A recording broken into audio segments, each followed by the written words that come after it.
देखिए, कल ये 6 जून 2025 को ग्राम खानपुर थाना सिंगरामऊ क्षेत्र में दिलीप गौतम नामक व्यक्ति की संदिग्ध परिस्थितियों में मृत्यु की सूचना प्राप्त हुई थी।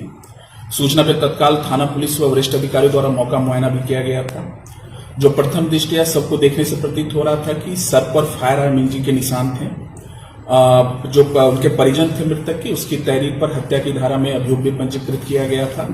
एक अभिषेक नामक व्यक्ति था जिससे पुराना विवाद था, उसी के विरुद्ध अभियोग पंजीकृत किया गया था 302 की धारा में। इस पूरी घटना के अनावरण के लिए पुलिस अधीक्षक महोदय के निर्देशन में 3 टीमों का गठन किया गया था और टीमों के संयुक्त प्रयास से आज दिनांक 7 जून 2025 को जो उस मृतक है उसका एक साथी था रंजीत निषाद, उसकी गिरफ्तारी की गई है। जब उससे पूछताछ की गई तो उसके द्वारा बताया गया कि जो अभियुक्त है उसकी प्रेमिका को लेकर कल घटना वाले दिन उससे मृतक से इसका विवाद हुआ था और विवाद के क्रम में ही उसने गोली मारकर इसकी हत्या की थी। अभियुक्त की निशानदेही पर उसके घर से ही घर के पास जो बालू का एक ढेर था उससे ये 32 बोर का पिस्टल बरामद हुआ है। कुछ जिंदा कारतूस और फुगा कारतूस भी बरामद हुए हैं। इसके आपराधिक इतिहास के बारे में भी जानकारी मिली है। 2021 में एक चोरी का अभियोग इसके विरुद्ध पंजीकृत था। अभी इसे गिरफ्तार किया गया है और एसएचओ सिंगरामऊ को निर्देशित किया गया है कि सभी बिंदुओं पर गहनता से जांच कर ले और उसी के आधार पर अग्रिम विधिक कार्रवाई करनी।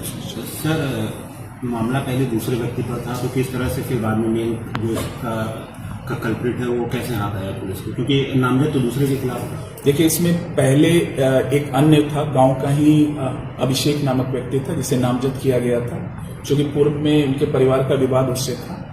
लेकिन बाद में हम लोगों ने सभी बिंदुओं पर जांच की, इलेक्ट्रॉनिक साक्ष्य और मैनुअल इसमें पूरी कार्रवाई हुई। इसी के आधार पे हमने इसमें ये निकाला कि जो ये अभियुक्त है, जो संदिग्ध था हमारा, उसके पूरी कार्रवाई और उसके पूर्व के इतिहास के बारे में जानकारी करने पर ज्ञात हुआ कि ये इसका दोस्त अच्छा रहा है और इसके अलावा एक मेडिकल स्टोर इसके घर के पास ही ये चलाता था और इसका पूर्व में इसके साथ मतलब इलेक्ट्रॉनिक साक्ष्य के आधार पे भी और अन्य माध्यम से भी जब हमें जानकारी हुई तब हमने इसे गिरफ्तार कर पूछताछ की और पूछताछ के क्रम के बाद ये पूरी घटना सामने आई। क्या पुलिस को गुमराह करने के लिए साथ साथ भी था कल पूरे दिन परिजनों को जब अस्पताल लेके जाए? जी हाँ, जब ये घटना हो गई थी, जैसे इसने घटना कारित करने के बाद ये पहले अपने घर गया था जहां इसने असलाहा छिपाया था। बाद में ये पुनः अपने मेडिकल स्टोर पर आया और जब परिवारजनों को इस हत्या की सूचना मिली थी तो परिवारजनों के साथ ही ये टेम्पो से पीएससी सेंटर और अन्य जगहों पे भी गया था और लगभग न केवल परिवारजनों को बल्कि पुलिस को भी ये गुमराह करता था। Thank you sir.